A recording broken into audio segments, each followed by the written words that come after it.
First, real quick, let me just say, everybody, I noticed something.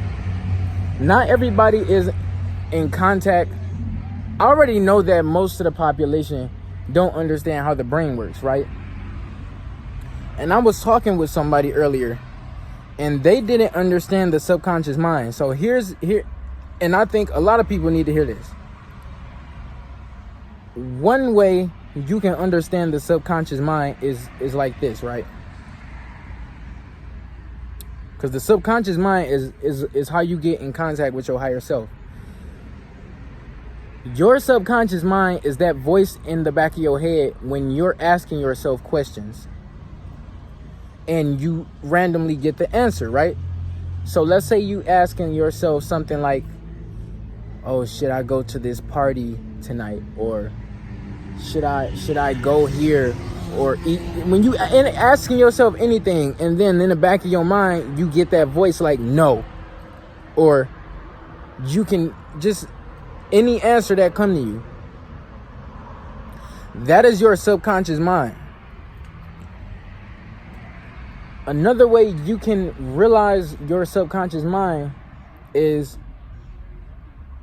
when you feel like you should get up and do something, like do the dishes or go work out or get up and meditate. When that's that instinct, that's your subconscious mind. When you get up, when you react instantly, you're getting more in tune with your higher self. That is, these things will cause a spiritual awakening. What else? When you're meditating, you can get in contact with your spiritual self, with your higher self. A way you can do this is actually guided meditations on YouTube for this, but you can literally imagine yourself in a room connecting with your higher self. You can call your higher self down to you. Although your higher self is another version of you in a higher dimension, it is still a part of you in this dimension, even though you can't see it. The subconscious mind is also associated with the third eye. So people who like got ADHD or anybody who just sits there and daydream, right? When you're daydreaming, you're in your subconscious mind. You're seeing with your third eye. Especially when your eyes are closed. Now at night, when it's nighttime and the sun is gone, your body releases melatonin. So it'll be easier for you to be in contact with your subconscious. Due to melatonin releasing these hormones, you are more relaxed. Your body and mind is more at ease. And you can hear your thoughts. It's hard to hear your subconscious mind over your conscious thoughts. Your conscious, when you are in your conscious, not your subconscious, is when you seeing with these two eyes. You're connecting with your conscious when you're seeing with these two eyes. What do you say when someone is knocked out or asleep? They're unconscious.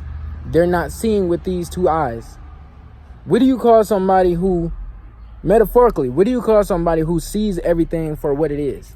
You call them conscious. People who speak on important topics in the world and what's going on. You call them conscious people. Your subconscious is one of the most powerful tools. A way you can get in, so what you need to realize is when you have negative thoughts and you like to, negative thoughts though, remember, never label thoughts negative or positive. The energy responds to your thoughts because it's energy. It doesn't understand language. It only understands energy. But thoughts that are beneficial to you, when you have these thoughts, the universe responds with that same type of energy. It's one of the principles. It's one of the 7 Hermetic principles. When you When you have thoughts that don't serve you any good or any purpose, and you try to suppress these, push them down, that causes depression. This puts negativity into your subconscious. Now this is when you don't think of it, but it's still in the back of your mind. And when you meditate, all of these emotions start to come up. It may come out as anger, it may come out as tears. You may start crying during meditation. Your subconscious creates your reality. Thoughts that don't serve you, that sit in your subconscious, it's like a memory card. You have these memories, you have these thoughts that are in the back of your mind, but in your conscious, you're thinking about something else. So take this in. When you look at certain things, right? When you look at certain things, anything, and you know how when you look at like maybe a bright screen or just any object, right? And you close your eyes and you can still see it. That can be called photographic memory, but that's also your third eye is partially active, or your third eye is active. That is you seeing with your subconscious. When you close your eyes, everything you see on the inside, you are seeing with your third eye. It's all type of shit flying back here. But anyway, when you close your eyes, especially during meditation, and you start seeing like colors or images, your imagination, etc., you're seeing with your third eye, your subconscious. That voice in the back of your head, when you think, when you're thinking, when you're saying things in your head, that is your subconscious.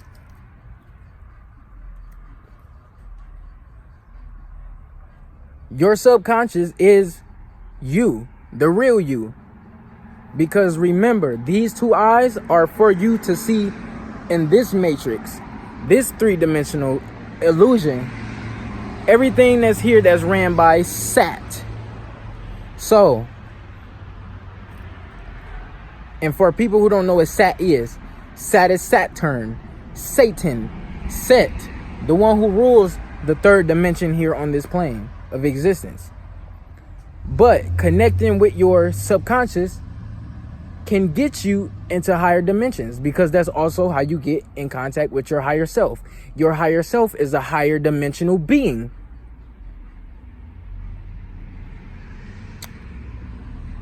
Indigos understand what I'm talking about. Some people who aren't indigos know what I'm talking about.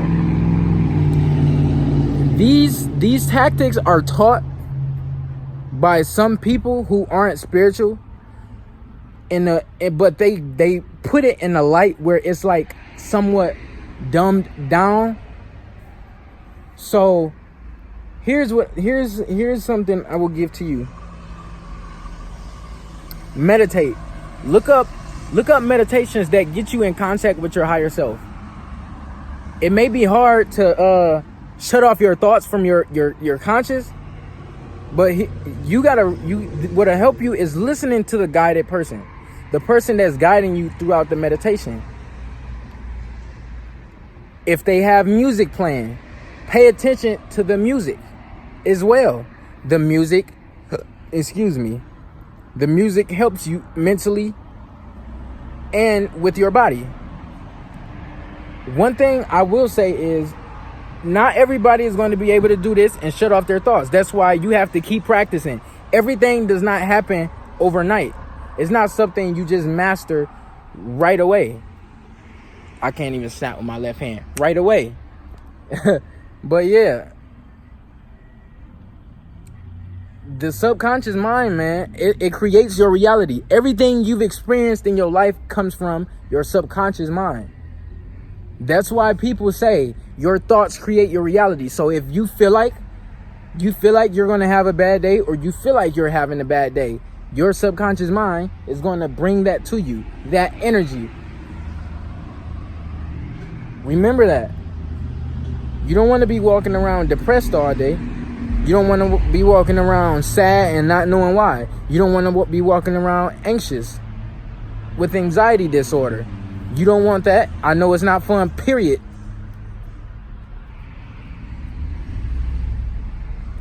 So look, that's all I had to say.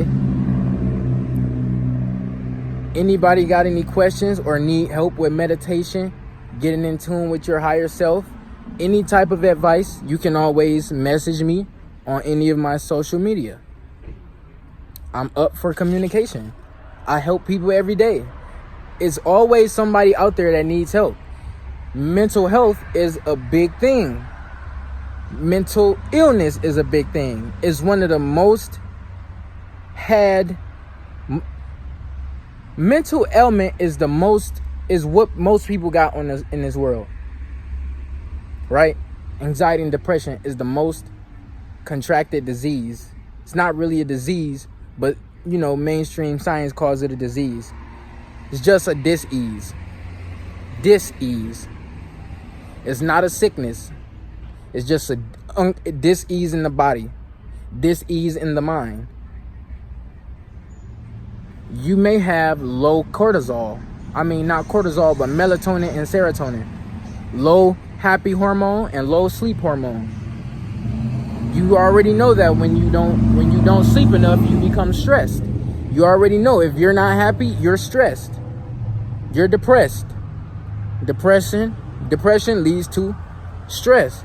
Because what happens when you're depressed? You're always trying to be happy, you may even be trying to appease others. A lot of things come with this. Oh, and one day I was talking to somebody about depression and saying that when you have depression, it means you're living in the past mentally. And they tried to contradict me, and I had to think. That contradiction was somewhat right, because it doesn't always mean you're dwelling on the past.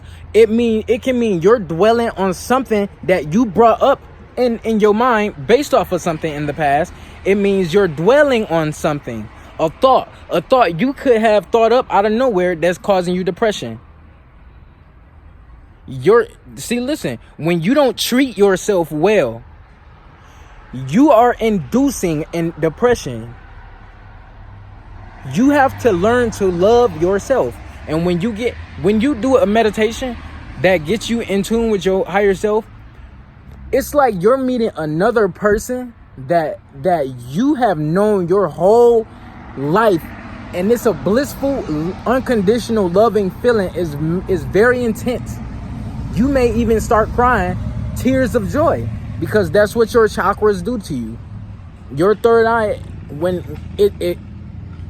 your chakras get activated and are connected to the fluid that goes up and down your spinal column. So when that energy travels up to your third eye and you feel that blissful joy, it may make tears come out of your eyes. And another thing I learned is tears are the soul's blood. Tears are blood of the soul. Think about that. The mind, the third eye, and the heart are the seats of the soul, right? So when you get hurt, right? Some people cry. When you feel joy in your heart, you cry. Not all the time, but tears of joy exist, right? That's all I wanted to say. I love y'all. Dom Universe taking off. Peace.